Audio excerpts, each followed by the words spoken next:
Imagine like a supersonic jet, right? It's traveling at Mach 2. The flight computer is calculating its position perfectly over thousands of miles. Right. Adjusting for wind, altitude, the curvature of the Earth, all of it. Exactly.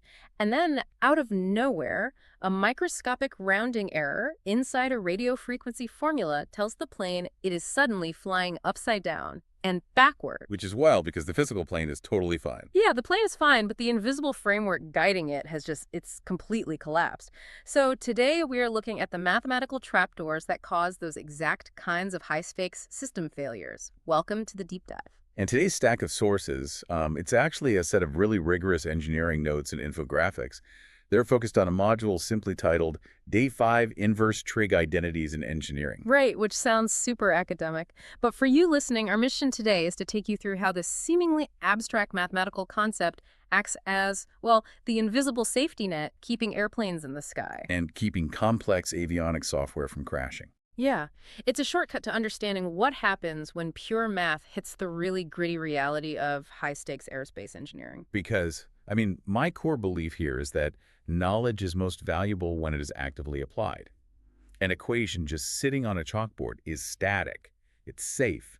Let's be real, it's also a little boring on a chalkboard. Fair enough. But when you embed that exact same equation into the flight computer of an aircraft or, the circuitry of a radar station, the stakes change entirely. Oh, absolutely. So we are going to examine exactly what happens when these mathematical systems hit a boundary condition, or what we call singularity, and how engineers literally have to build structures around those blind spots. Okay, let's unpack this, because before we look at how airplanes or radar arrays actually utilize this math, we need to understand the behavior of the rule itself.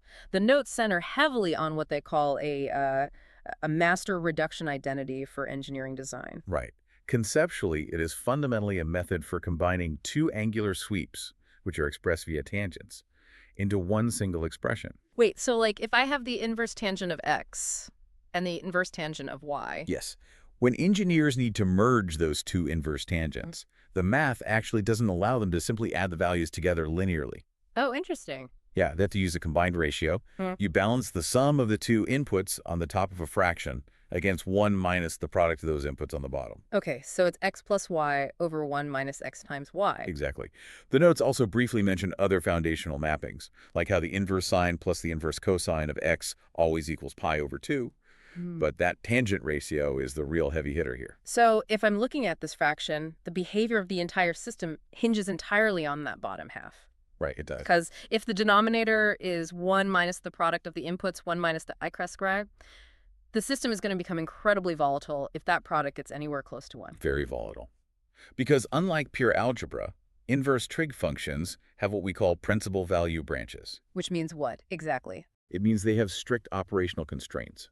You can't just feed numbers into the function indefinitely and expect a nice linear output. Right. To prevent domain mapping ambiguities, the behavior is constrained by a truth table. And the truth table breaks this down into distinct cases based on where your inputs are relative to that singularity limit we talked about. Exactly.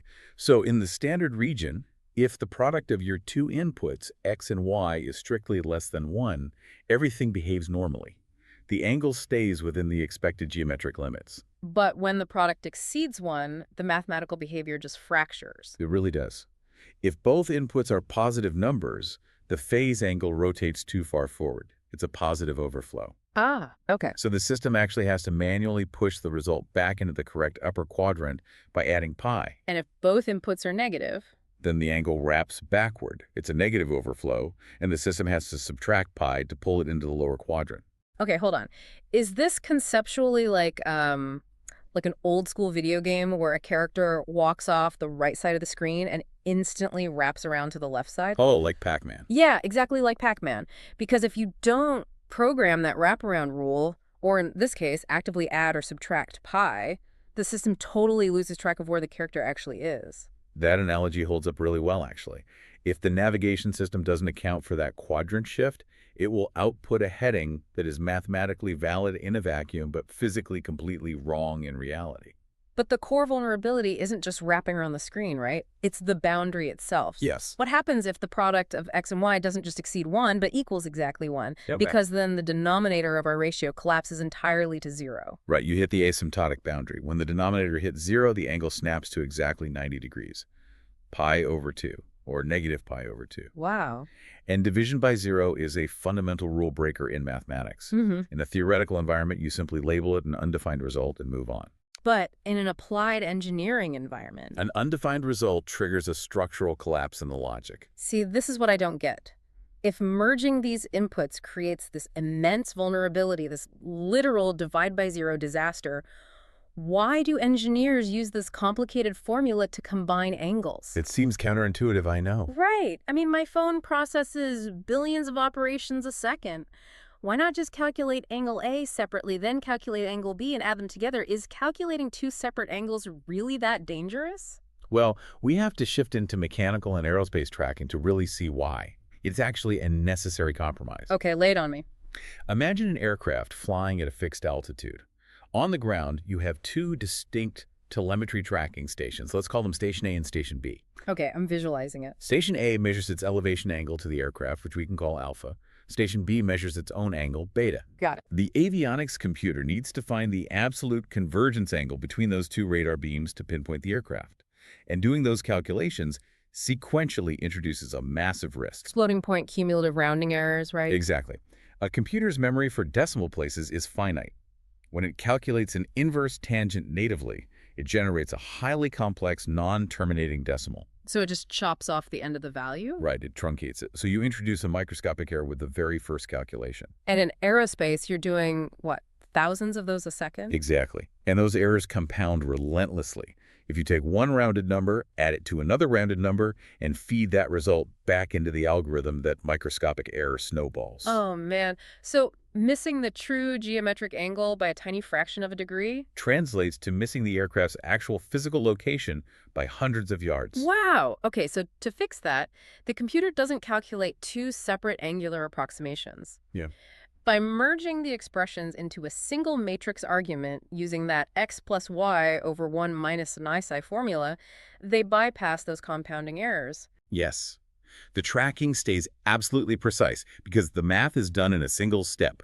You consolidate the systemic risk to guarantee the accuracy. That is wild. We solve a software rounding error by merging the formula, but by doing so, we accidentally create a physical landmine in the hardware if we ever hit that psi equals 1 singularity. It's a calculated trade-off. But yes, when physical hardware accidentally hits that boundary, the consequences aren't just a software glitch. Here's where it gets really interesting, because the notes talk about high-frequency RF impedance matching in aerospace antenna arrays. Yes, engineers often cascade multiple noise filters or phase shifters together to clean up the signal. Right? And the net phase shift of that cascaded array is just the sum of the individual component shifts. Which drops us directly back into the master identity ratio. The physical circuitry is governed by that exact same denominator, 1 minus brine. Exactly.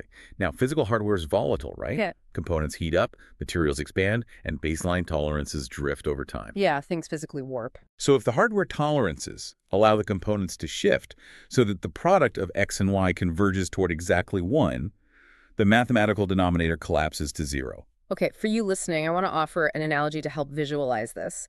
So hitting xi equals 1 in the math is that physically like bringing a live microphone too close to a public address speaker. Oh, that's a great way to think about it. Because it creates this feedback loop of absolute resonance, right? Like a deafening screech. Yes.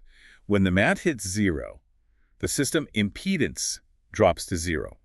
And when impedance, which is the resistance to the alternating electrical signal, vanishes, the network initiates an absolute 90-degree phase resonance. The microphone screech. Exactly. In an RF antenna array, that 90-degree resonance causes catastrophic high-power signal reflection. The radio waves can no longer push forward through the circuit, They hit a wall. a zero impedance wall, and they bounce back through the array with massive energy. So a mathematical division by 0 translates into a physical surge of energy that literally cooks the components inside the radar array. It does. It can completely destroy the cascaded hardware. It shows perfectly how an abstract math vulnerability becomes a highly destructive physical failure. That is terrifying. Okay, so if the hardware is this sensitive to the mathematics, the software governing the avionics needs to have massive guardrails. How do software developers protect guidance systems from these blind spots? Well, it requires moving away from basic algebraic division. Yeah. If we look at the flight controller's guidance logic, you might initially think to use a standard arctan function to find an angle. Like just feeding it y divided by x. Right. But relying on that basic division operation is highly dangerous. It cannot identify quadrant signatures. Let me jump in to clarify this for the listener, because mathematically, a positive y divided by a positive x gives the exact same result as a negative y divided by a negative x, right? Two negatives make a positive. Yes. So the computer literally cannot tell if it's pointing forward or backward. Exactly. The computer receives identical input data either way. The quadrant signatures are entirely wiped out by the division process. It loses its spatial awareness. If we connect this to the bigger picture, how do they actually fix that? Programmers implement the piecewise logic of the master identity cases 1, 2, and 3 from our truth table into conditional branches. Oh, okay. This creates a much more robust architecture called arctan, which takes two distinct arguments, y and x. Oh, so it doesn't divide them first. Exactly. It analyzes their individual signs before it performs any division. By looking at whether x is positive or negative, and whether y is positive or negative, it explicitly identifies which of the four quadrants the angle belongs in. So it maps the physical space first, preserving the directional data, and it knows exactly when to apply that plus pi or minus pi correction we talked about earlier. Right. It guarantees a seamless 360-degree navigation heading without ever triggering the division by zero vulnerability. The sources provided a super fascinating way to see this architecture in action, actually. A 10-minute visualization engine written in a Python script using the SIMPy library. Yeah, the numerical loop simulation. Yeah, it's basically a computational stress test over randomized engineering inputs. It plots the aircraft's telemetry vectors on the screen. And when you run it, the visual output makes the abstract math incredibly concrete. As long as the inputs stay in the standard operational region, the flight path is perfectly smooth. But the moment the simulation uses the basic math without the guardrails and approaches that singularity boundary, the plane's telemetry violently glitches. Right. The moment the denominator collapses, the plotted flight path vector snaps 180 degrees instantaneously. The telemetry just spins out of control. It indicates the plane has instantly reversed direction midair. But when the engine switches over to the arctan architecture, you watch the plane approach that exact same mathematical boundary, and the conditional logic catches it perfectly. It applies the quadrant correction. Yes, and the flight path simply continues smoothly across the screen without a single graphical stutter. It proves how crucial those quadrant overflow guardrails are when navigating across the singularity boundary. So, what does this all mean? We started this deep dive looking at a set of engineering notes on inverse-trig identities. And what we found is that this abstract rule about tangent inversion is actually a blueprint for reality. It really is. It dictates how radar fuses telemetry to bypass rounding errors, why radio frequencies reflect and melt hardware, and how flight simulators build guardrails against mathematical black holes. And, we just saw how a simple division by zero in a trig identity can cause catastrophic hardware reflection or software failure in aviation. Yeah. It makes you wonder what other foundational mathematical blind spots are currently hard-coded into the everyday devices sitting in our pockets, just waiting for the right boundary condition to fail. Man, next time my phone arbitrarily crashes, I'm going to be wondering if it just hit its own invisible singularity. Thank you for taking this deep dive with us today. Keep questioning the invisible blueprints around you, and we will catch you next time.